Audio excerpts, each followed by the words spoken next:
Welcome to Wild Cowboy Tales, the only campfire in the territory big enough to hold all the legends of the American West.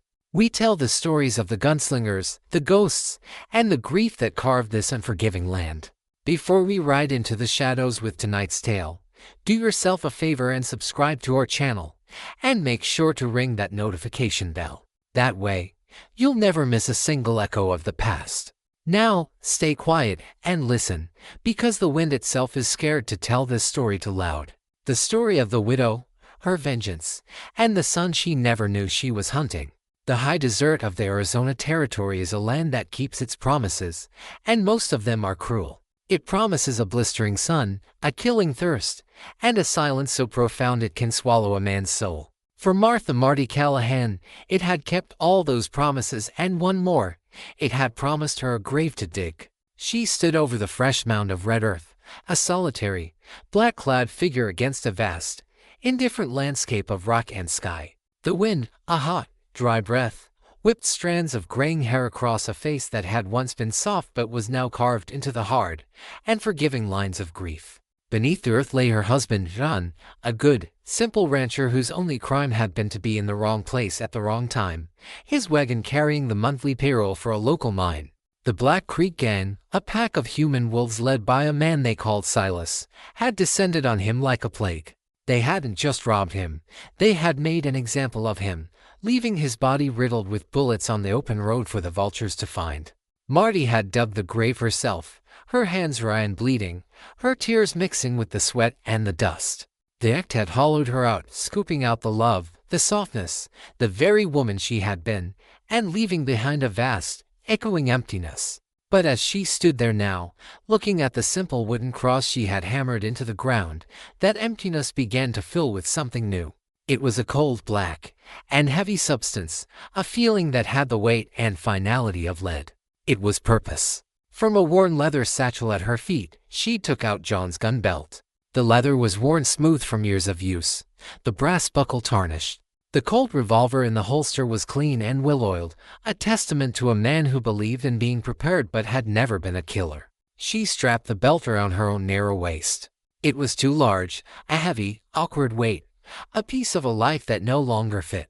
Next, she took out a long, wicked-looking bowie knife, its blade polished to a mirror shine. This was her own, a tool she had used for skinning game and cutting rope. Now, it would have a new, grimmer purpose. She slid it into a sheath on the opposite hip. She was no longer just a rancher's wife. She was an arsenal. She looked down at the grave one last time, her hand resting on the hilt of the knife. There were no more tears left to cry. There was only the vow, a promise she made not to God, for she felt he had abandoned this place, but to the dust and the bones of the man below. "John," she whispered, her voice a dry, cracked sound, like stones grinding together. "They say vengeance is the Lord's, but the Lord is too slow, and he's too far away. This will be mine." Her voice dropped, hardening into an oath of unbreakable, chilling finality. Every last one of them. The man who gave the order and every dog who pulled the trigger. I will hunt them. I will find them. And I will send them down to you, one by one. This I swear. Blood for blood. She turned her back on the grave and did not look back. She walked towards the small, lonely ranch house, her steps steady and sure. The woman who had been a wife, a partner, a homesteader, was gone, buried in the same grave as her husband. The thing that walked in her place was something else entirely. It was a weapon, and it had just been aimed. The widow Callahan was about to begin her journey, and the high desert would soon learn a new name for fear. The path of vengeance is not a straight road, it is a winding, dirty trail, followed one bloody footstep at a time. Marty Callahan began her hunt not with a roar, but with a whisper. She knew the names of the men who rode with Silas were common knowledge in the saloons and dusty outposts of the territory, spoken in a mixture of fear and a grudging, perverse respect. She needed to learn those names, and to do that, she had to become a ghost. She sold the ranch for a pittance, trading her home for a good horse, a pack mule, and a small sack of coins. She shed the last vestiges of her old life, packing away the calico dresses and the worn Bible, and donned the practical, anonymous attire of a lone prospector, sturdy boots, denim trousers. and a wide-brimmed hat that kept her face in shadow. Her first stop was the town of dusty, sun-bleached adobe they call Purgatory. It was the closest thing to a hub for the Black Creek Gang, a place where they came to spend their stolen money and wash the trail dust from their throats with cheap whiskey. Marty did not ride in. She made a cold camp in the rocks overlooking the town and watched. For a week, she was a patient, silent predator, her husband's old field glasses her only companion. She learned the rhythms of the town, the faces of the local law fat, lazy sheriff who was clearly on Silas's payroll and, most importantly, the faces of the outlaws themselves as they drifted in and out. She was not a natural spy, but her grief gave her a focus that was sharper than any honed skill. She was invisible because no one was looking for her. No one was looking for a quiet, middle-aged woman in a dusty hat. They were looking for posses, for marshals, for other men with guns. Her first break came in the form of a man named Jake the Weasel Miller. She watched him for 2 days, a loud-mouthed, drunken bully who liked to boast of his exploits with the gang to any saloon girl who would listen. She heard him slur John's name, laughing about the easy mark on the North Trail. The sound of that laughter was a hot poker in her gut, burning away the last of her fear and leaving only a cold, hard resolve. She did not confront him in the town. That would be a fool's death. She waited. On the third night, she watched him lose heavily at cards. She watched him get thrown out of the saloon, drunk and furious. She watched him ride out of town alone, heading for a remote line cabin he used when he was on the outs with the gang. She followed, a shadow detaching itself from the greater shadows of the rocks. She moved with a silence and a purpose that would have terrified anyone who knew the gentle woman she had once been. She did not ambush him on the trail. Her plan was more personal. She circled ahead, and using her knowledge of the land, she entered the line cabin before he arrived. It was a filthy, one-room hovel that smelled of stale sweat and regret. She extinguished the lamp, took a position in the darkest corner, and waited, her husband's cold, a cold, heavy weight in her hand. An hour later, he arrived, cursing and stumbling in the dark. He slammed the door shut, kicked a chair, and fumbled to light the lamp. The moment the match flared, casting his ugly, pock-marked face in a flickering yellow light, she spoke. "Hello, Jake," she said, her voice a low, calm whisper from the darkness. He froze, the match burning down to his fingertips. He yelped and dropped it, plunging the room back into blackness. He fumbled for his gun, his drunken movements clumsy and slow. Looking for this, Marty's voice came again, and this time, it was accompanied by the 3 most terrifying sounds a man in the dark can hear. The click-click-click of a revolver being cocked. The weasel went still. He could hear her breathing, steady and calm, somewhere in the darkness in front of him. "Who's there?" he stammered, his voice a pathetic, sobered whine. "You killed my husband," she said, the words simple, flat, and heavy with the weight of absolute finality. "John Callahan." She could hear the hitch in his breath, the sound of a man's memory catching up with his mortality. I don't know what you're talking about." "You laughed," she continued, her voice as cold as a grave. "I heard the story in town. You laughed about how he begged." "That wasn't me," he cried, his voice cracking. "That was Silas. It was all Silas." "You were there," she said. "You held a gun. You shared the money. That makes you as guilty as he is. And the guilty have to pay." She fired. The roar of the Colt was a deafening, final judgment in the small, dark room. The weasel screamed, a short, sharp cry that was cut off as he collapsed to the floor. Marty did not move. She stood in the darkness, the smell of gunpowder sharp in her nostrils, listening to the last, wet gasps of the man she had just killed. When the silence returned, it was a new kind of silence. It was the silence of a debt, partially paid. She lit the lamp. She looked at the body, at the spreading pool of blood on the filthy floorboards. She felt no remorse, no satisfaction. She felt nothing but a cold, empty quiet. Before she left, she used her bowie knife. She cut a single, small notch into the worn leather stock of her husband's rifle, which she had left outside. One down. She rode away from the cabin as the first hint of dawn was painting the eastern sky a bruised purple. The hunt had begun. The legend of the widow was about to be written, one bloody notch at a time. The death of Jake the Weasel sent a quiet, nervous ripple through the criminal underworld of the territory. It was the nature of the killing that was unsettling. He wasn't shot in a fair fight or knifed in a drunken brawl. He was executed, cleanly and efficiently, in a locked cabin. There were no witnesses, no tracks. It was as if a ghost had risen from the desert, passed judgment, and vanished. Marty Callahan, the author of this ghost story, did not rest. She was a woman possessed, driven by a singular, all-consuming purpose. She used the money she had taken from the Weasel's cabin to buy information, to grease the palms of the talkative and the desperate in the saloons and stables of a dozen dusty towns. She was no longer just a hunter, she was becoming a spymaster, her questions always circling back to the Black Creek Gang. Her list of names grew. Hutch, a hulking brute who acted as Silas's enforcer. The Calloway brothers, to sneering guns for hire. With each name came a story, a location, a weakness. And one by one, she began to cross them off. She killed Hutch in a crowded cattle town, not with a gun, but with her knife.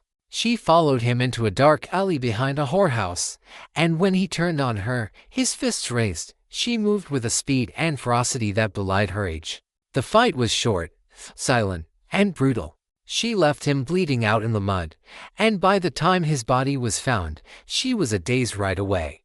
Another notch was carved into the rifle stock. She found the Calloway brothers guarding a stolen herd of cattle in a remote box canyon. This time, it was a battle of rifles. She used the terrain, the high ground, her patience a weapon they did not possess. She pinned them down for an entire day, her shots sporadic but deadly accurate, chipping away at their cover and their nerve. When a desperate thirst finally drove them from their position, she was waiting. To more shots, to more bodies left for the desert to claim, to more notches. The whispers in the territory grew louder, coalescing into a name. They didn't know who she was, this phantom who was systematically dismantling one of the most feared gangs in the region. They only knew the results. They began to call her the widow with no mercy, a grim, faceless angel of death. It was during her hunt for the Calloways that she first heard of him. Silas has a new rider, a nervous informant told her in the back room of a cantina, his eyes darting towards the door. A kid, quiet, keeps to himself, but he's fast. Faster than anyone I've ever seen. They call him the Kid, or sometimes Shadow, 'cause he moves so quiet. Marty dismissed it. He was just another name, another future notch on her rifle. Her focus was on the men who had killed John. This kid was an unknown, an irrelevance. But his name kept coming up. After she had dealt with the Calloways, she tracked her next target, a card sharp named Finn, to a bustling mining town. As she was gathering information, she heard the stories again. The kid had been there a week before, with Finn. He's a strange one, the saloon owner told her. Doesn't drink, doesn't talk, just sits in the corner and watches. But the way he moves, it's like a ghost. And his eyes, they're old eyes, in a young man's face. A description of the kid was always vague. He was young, slight of build, wore a dark duster, and kept his hat pulled low, obscuring his face. He was a phantom, his reputation built on what he didn't drink, talk, boast as much as what he did. Marty located Finn and dealt with him in her usual, efficient manner, a final, fatal hand in a rigged poker game. As she searched his body for any clues that might lead her to Silas, she found a letter. It was a note from the gang's leader, detailing their next meeting point. But it was a postscript at the bottom that caught her eye. Keep the kid close, Silas had written. He's a valuable asset, but he's a wild card. Watch him. The words planted a small, cold seed of curiosity in Marty's mind. Who was this boy, this shadow, who had so quickly earned the trust and the suspicion of a man like Silas?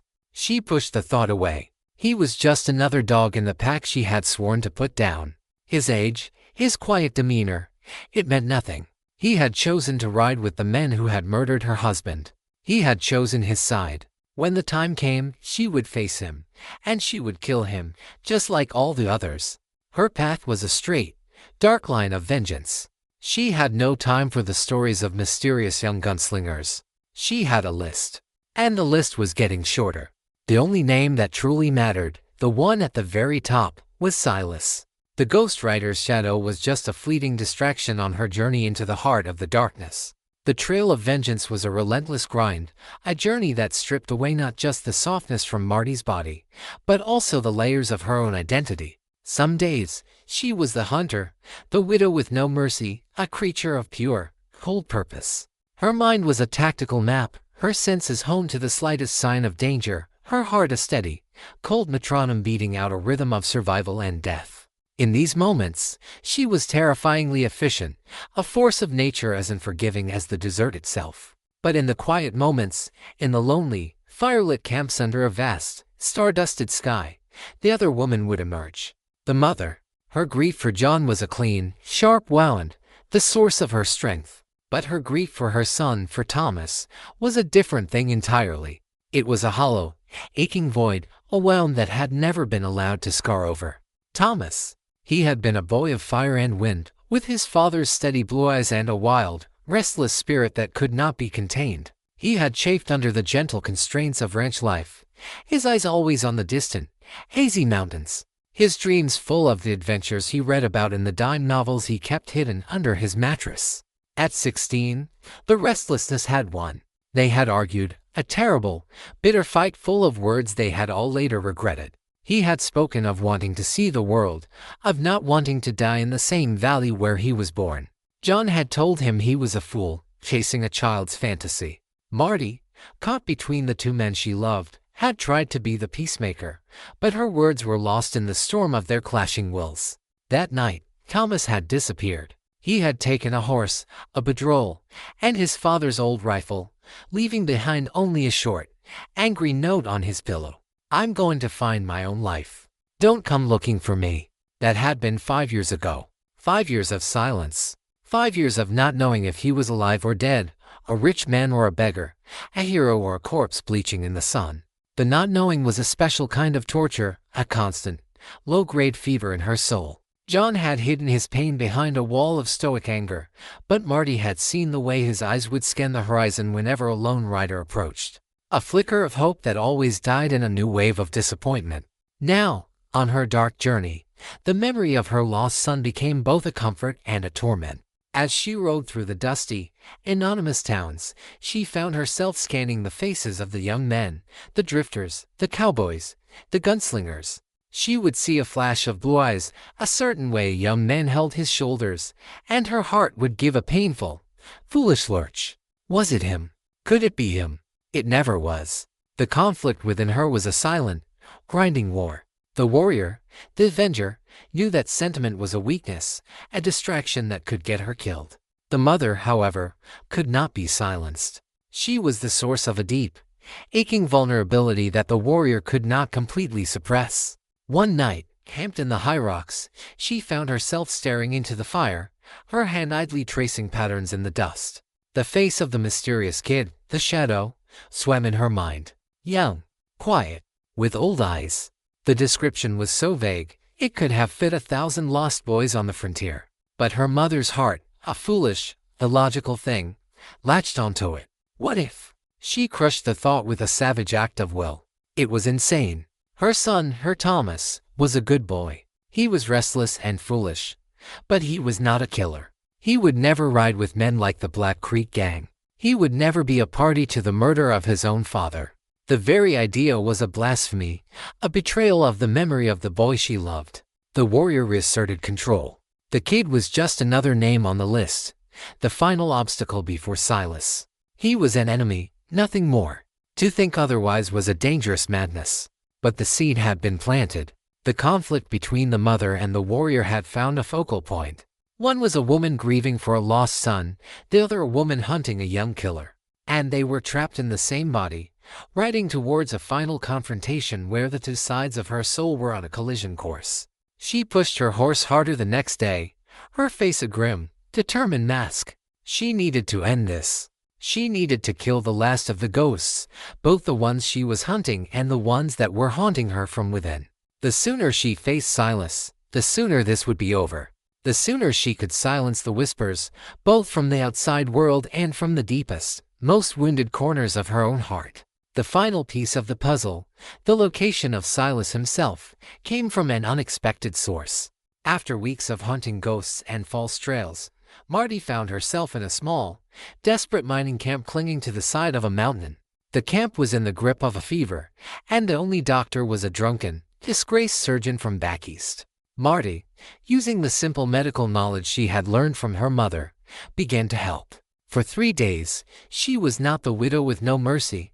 She was just a woman, tending to the sick, cleaning sores, doling out quinine and clean water. The act of healing, of caring for the living, was a strange and painful balm on her wounded soul, a reminder of the woman she had been. One of her patients was a young, terrified miner, barely a man, who was convinced he was dying. In his delirium, he began to confess his sins, his words a fevered, rambling torrent. He spoke of riding with a gang, of a robbery that had gone wrong, of a good man killed on the North Trail. Marty went still, her hand freezing as she wiped his brow. "The Black Creek Gang?" she asked, her voice a low, intense whisper.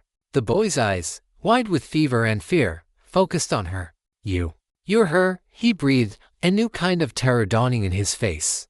"The widow. Where is he?" Marty demanded, her voice hardening, the healer vanishing, replaced once more by the hunter. "Where is Silas?" The boy, believing she was a spirit come to claim his soul, told her everything. Silas and the last of his men, just the kid, he said, were holed up in an abandoned mining town, a ghost town called Sulphur Creek, deep in the canyons. They were waiting for a big payroll shipment that was due to come through the pass in a few days. Marty left the camp that night, the young miner's fever having broken, his life spared by the very woman who was on her way to end his former leaders. She rode with a new, grim sense of finality. This was it, the last act. Sulphur Creek was a place forgotten by God and man, a collection of skeletal, gray buildings clinging to the side of a narrow, winding canyon, its single street choked with weeds and the ghosts of 1,000 failed dreams. The wind whistled through the empty windows of the saloon and the assay office, a lonely, mournful sound. It was the perfect place for a final showdown. Marty did not ride in. She spent a full day on the canyon rim, observing, her patience now a honed and perfect weapon. She saw them. 2 figures. One, a large, broad-shouldered man she instantly recognized from the day of John's murder as Silas. The other was slighter, quicker, moving with a fluid, youthful grace.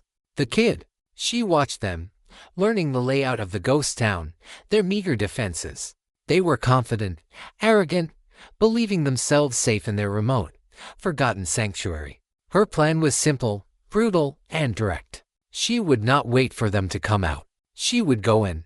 She would be the ghost that haunted this ghost town. She made her move just before dawn, the darkest hour, when the chill of the high desert night was at its deepest and men's senses were at their dullest. She left her horse a mile away and crept down the canyon wall, her movements as silent as the shadows she moved through. She entered the town from the back, through the collapsed rear wall of the old blacksmith shop. She moved from building to building, a phantom in the pre-dawn gloom, her husband's Colt in one hand, her bowie knife in the other. She had seen where they were sleeping, in the old, partially collapsed hotel at the far end of the street. She made her way there, her heart a slow, steady drum in her chest. This was the culmination of her entire journey, the final payment on her blood vow. She found Silas sleeping on a cot on the ground floor, a half-empty bottle of whiskey on the floor beside him, his heavy revolver still in its holster. He was snoring, a loud, guttural sound. The man who had been the monster in her nightmares, the architect of her pain, was just a man, drunk and asleep. The urge to kill him then, to slit his throat while he slept, was a powerful, seductive poison. But she resisted. It was too easy. It was not justice. He had to be awake. He had to know who she was, and why she was there. She turned her attention to the other figure, sleeping on a cot in the far corner. The kid. His back was to her, a slight form huddled under a thin blanket. His hat and his gun belt were on the floor beside him. She crept closer. This was the last one, the final notch. She would take care of him first, silently, and then she would wake Silas and give him her full attention. She raised the heavy bowie knife, its polished blade a sliver of cold, deadly light in the gloom. She looked down at the sleeping form, at the back of the young man's head, at the tumble of dark, familiar-looking hair. And then she saw it. On the floor, next to his gun belt, was a small, worn leather pouch. The drawstring was open, and a single object had partially spilled out, catching the faint, pre-dawn light. It was a small, intricately carved wooden bird. The knife fell from Marty's hand, clattering to the floor with a sound that seemed as loud as a gunshot. The world tilted, there turning to ice in her lungs. She would have known that small, crudely carved bird anywhere. She had given it to him herself, for his 16th birthday, the last gift she had ever given her son. The sleeping figure stirred, awakened by the sound of the falling knife. He rolled over, his eyes blinking open, confused. And Marty Callahan found herself staring down into the face she had been searching for in every crowd, in every town, for 5 long, agonizing years. The face of her son, Thomas. The warrior had found her final target, and the mother had found her lost boy. In the same, terrible, heart-stopping instant, time itself seemed to fracture. The space between one heartbeat and the next stretched into an eternity of silent, screaming horror. The face that looked up at Marty from the cot was a ghostly echo of the boy who had stormed out of her life 5 years ago. But it was him. The same unruly dark hair, the same strong jawline. But the eyes were different. Her son's steady blue eyes, once full of a restless, youthful fire, were now old, weary, and shadowed with a bleakness that stole the air from her lungs. Thomas Kid, the shadow, was no longer a boy. He was a man, forged in a fire she could not comprehend. And in his eyes, as they focused on the strange, black-clad woman standing over him with a knife on the floor and a gun in her hand, there was no recognition. Only the cold, instant, and deadly assessment of a threat. "Who are you?" he asked, his voice a low, gravelly rasp she didn't recognize, his hand already moving with a snake-like speed for the gun belt on the floor beside him. The sound of his voice, that strange, hard voice coming from her son's face, broke the spell of her paralysis. "Thomas," she whispered, the name a fragile, broken thing on her lips. It was a prayer, a question, a plea. He froze, his hand hovering over the butt of his revolver. The name, his name, spoken by this strange woman, was a key turning in a long rusted lock. His brow furrowed in confusion. He stared at her face, obscured by the shadows and the wide-brimmed hat. "What did you call me?" he asked, his voice tight with suspicion. "Thomas Callahan," she said, her own voice trembling now, the cold warrior shattering, leaving only the raw, wounded mother. She took a half-step forward, her hand outstretched. The movement was a mistake. To him, it was an act of aggression. He completed the draw, the revolver appearing in his hand as if by magic. "Stay back," he warned, the gun held steady, its dark eye aimed at her heart. The sight of her son pointing a gun at her was a new, unimaginable level of agony. But the immediate, mortal threat was from the other side of the room. "Well, well, well," a voice thick with sleep and malice slurred from the darkness. "What do we have here?" Silas was awake. He was sitting up on his cot, his heavy revolver in his hand, a slow, ugly smile spreading across his face as he took in the scene. He looked from the terrified, fierce face of his young protege to the strange woman, and in the growing light, a dawning, gleeful understanding lit his eyes. "I'll be damned," Silas chuckled, a horrible, grating sound. "The ghost of the Black Creek Gang. The widow with no mercy. And you found my little shadow."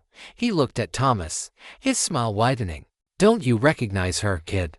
Take a good look. Under all that dust and death. Doesn't she look familiar?" Thomas's gaze flickered from Silas back to Marty. His eyes narrowed, trying to pierce the shadows, trying to reconcile the impossible names she had spoken with the deadly figure before him.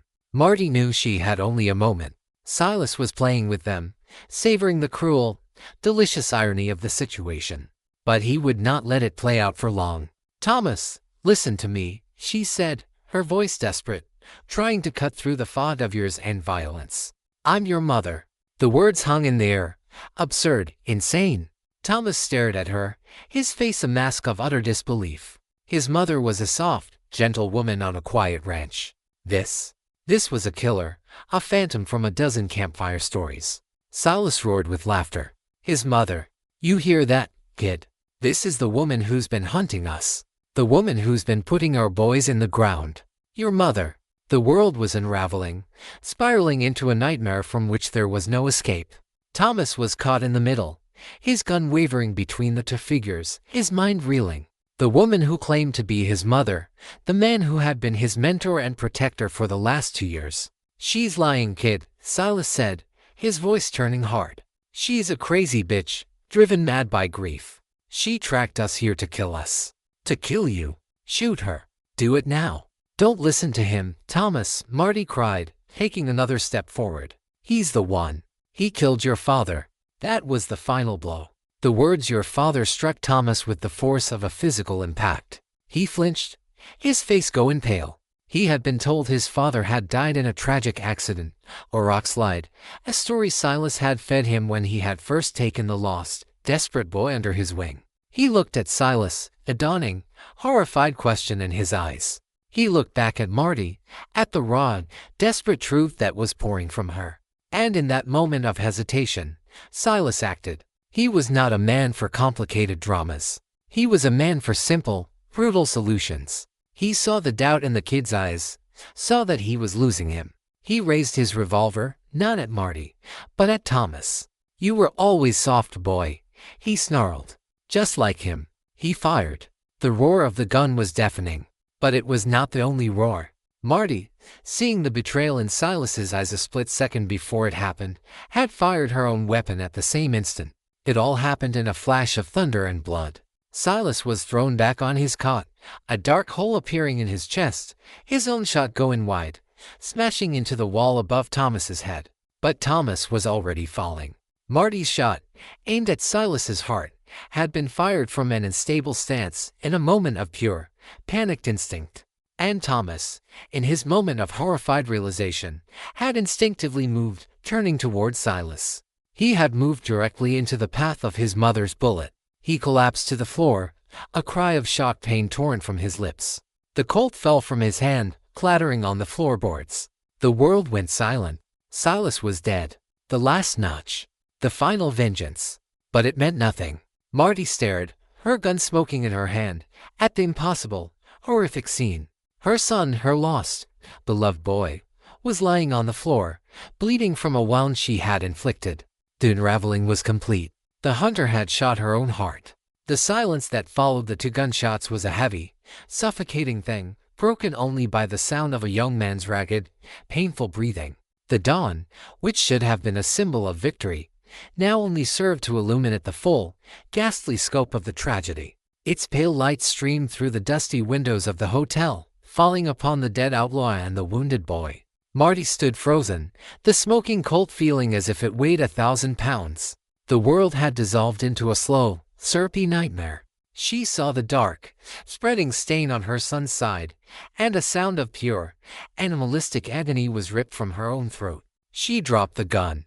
It hit the floor with a hollow thud that seemed to echo the hollowness inside her. She stumbled forward, falling to her knees beside him. Thomas, she breathed, her hands hovering over him, terrified to touch, terrified to cause more pain. Oh God, Thomas. He looked up at her, his face pale and slick with a cold sweat. The hard, weary eyes of the gunfighter were gone, replaced by the wide, frightened eyes of the boy he had once been. And in them, for the first time, was a flicker of recognition, a memory stirring through the haze of pain and shock. Ma, he whispered, the word a question, a memory, a lifetime of loss packed into a single, fragile sound. It's me, baby, she sobbed, the tears she thought had long ago dried up now streaming down her face, carving paths through the dust and grime of her long journey. It's me. I'm here.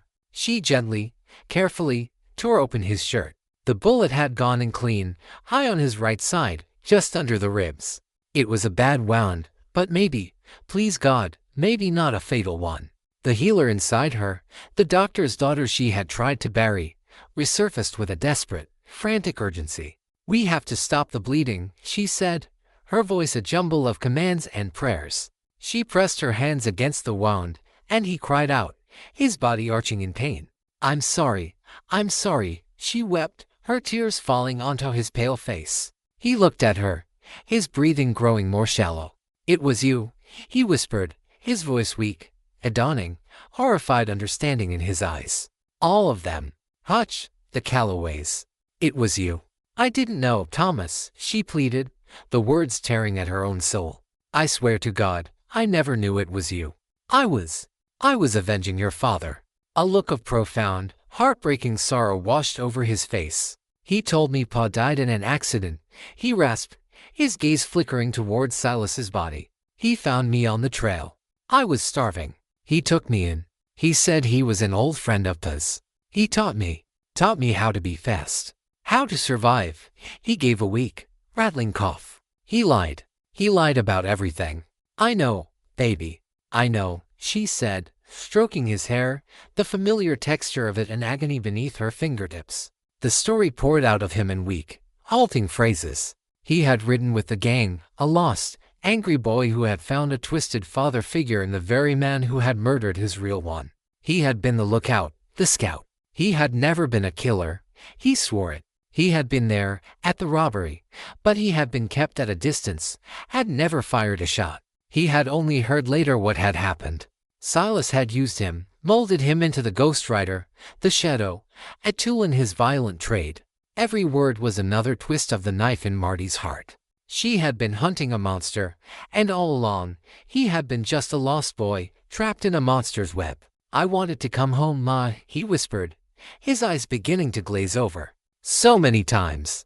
But I was ashamed, and afraid of what Paul would say." "He would have forgiven you," she said, her voice choking. "He loved you more than anything. We both did." He tried to smile, a faint, tragic curving of his lips. "You found me," he breathed. "I found you," she wept. "I'm going to fix this, Thomas. I'm going to get you out of here. We'll find a doctor. We'll go home." But even as she said the words, she knew they were a lie. The light was already fading from his eyes. The bleeding was internal, too much, too fast. She had been a dealer of death for months, and she knew its signs intimately. He clutched at her hand, his grip surprisingly strong. "The bird," he whispered, his eyes unfocused. "My bird. Did you see?" "I saw it, Thomas," she sobbed, her heart shattering into a million pieces. "I saw it." His grip loosened. His breathing, which had been a painful, ragged sound, softened, and then it just stopped. The silence that followed was absolute, the final, terrible silence of a world that had ended.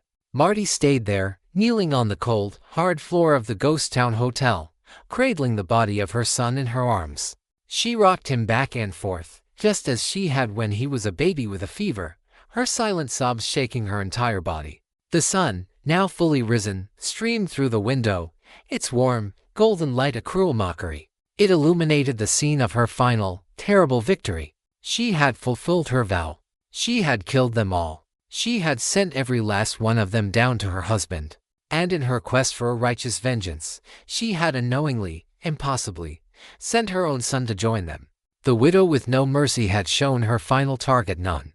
And in doing so, she had destroyed the last, most precious piece of her own soul. She was alone, truly alone, in the ruins of her life, with nothing left but the cold, heavy body of her son and the vast, empty silence of a world without him. The final embrace was one of death, and the longest night had only just begun. The sun climbed higher in the sky, a merciless, indifferent eye, but Marty Callahan did not notice. The world outside the dusty, blood-stained walls of the Sulphur Creek Hotel had ceased to exist. Her universe had collapsed to the small, tragic space she occupied on the floor, her arms wrapped around the cooling body of her son. Time lost its meaning. Hours passed. The initial, violent storm of her grief receded, leaving behind a vast, dead calm, the kind of stillness that follows a world-ending cataclysm. There were no more tears. There was no more rage. There was only a hollow, echoing emptiness, a silence so profound it was a physical presence. She was adrift in a sea of memory and regret.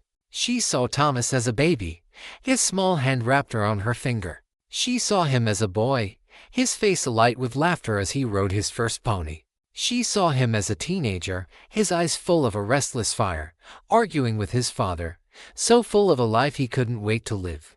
And she saw him as a man, his eyes old and weary, looking up at her from the floor, a bullet hole in his side that she had put there.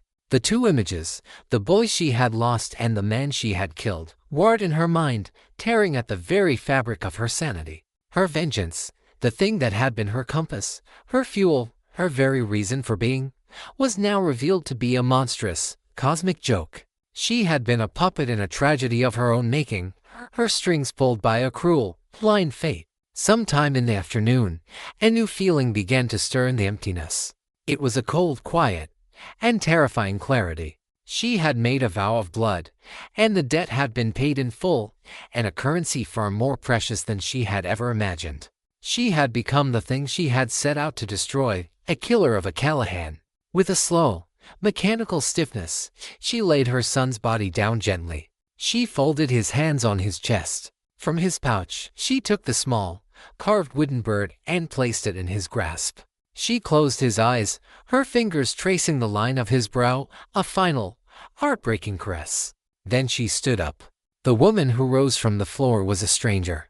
The mother was dead, her heart buried on that dusty floor beside her son. The warrior, the avenger, was also dead, her purpose revealed as a hollow sham.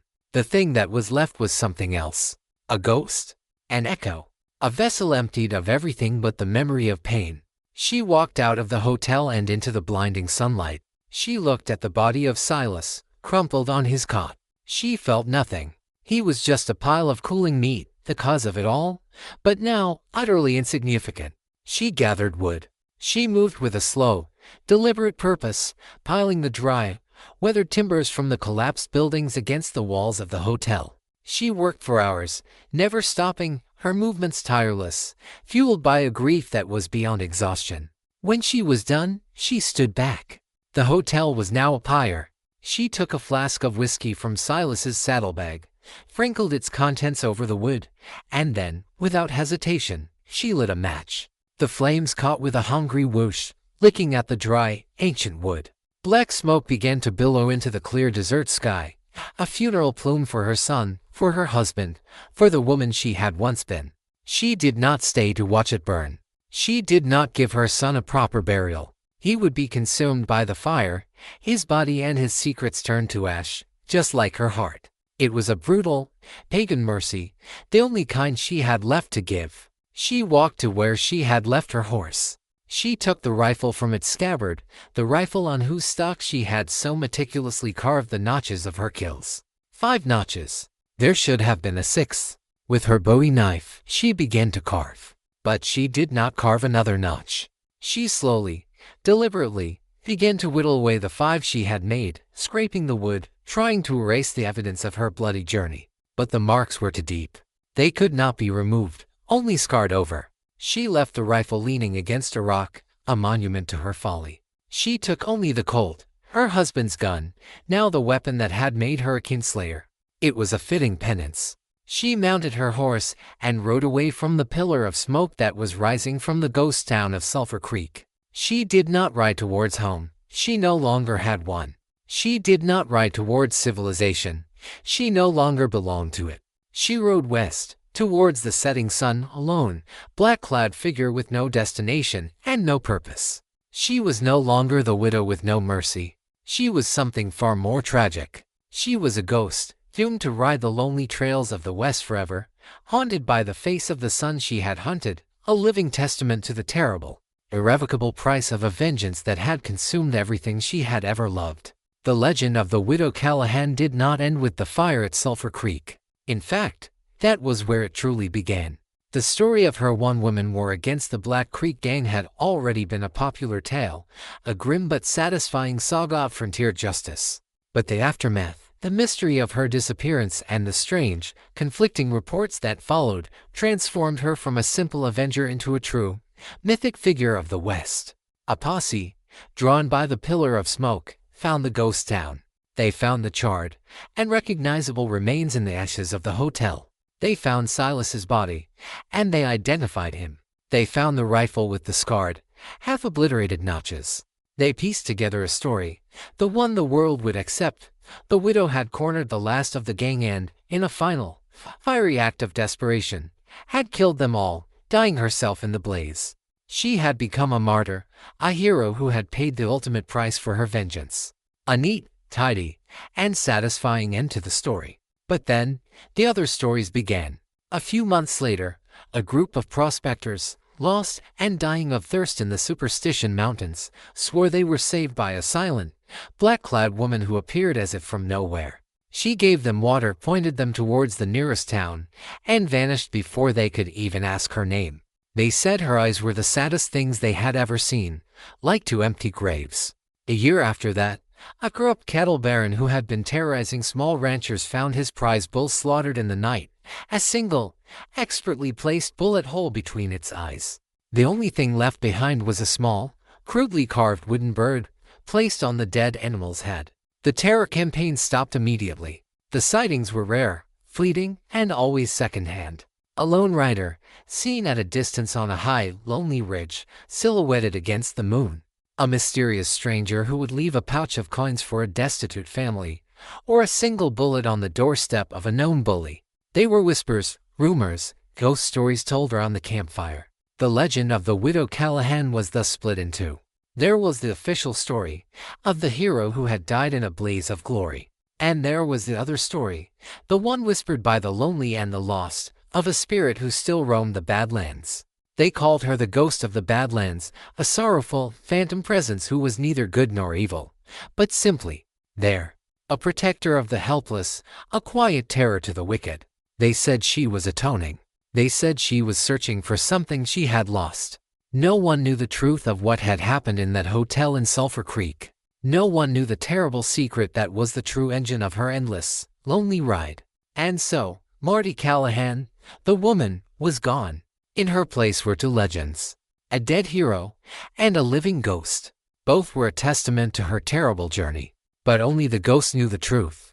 Only the ghost knew that she was not riding to atone for the men she had killed, but for the one life she would have given anything to save. She was a mother, hunting for a peace she would never find, forever riding through a world that had been turned to ash.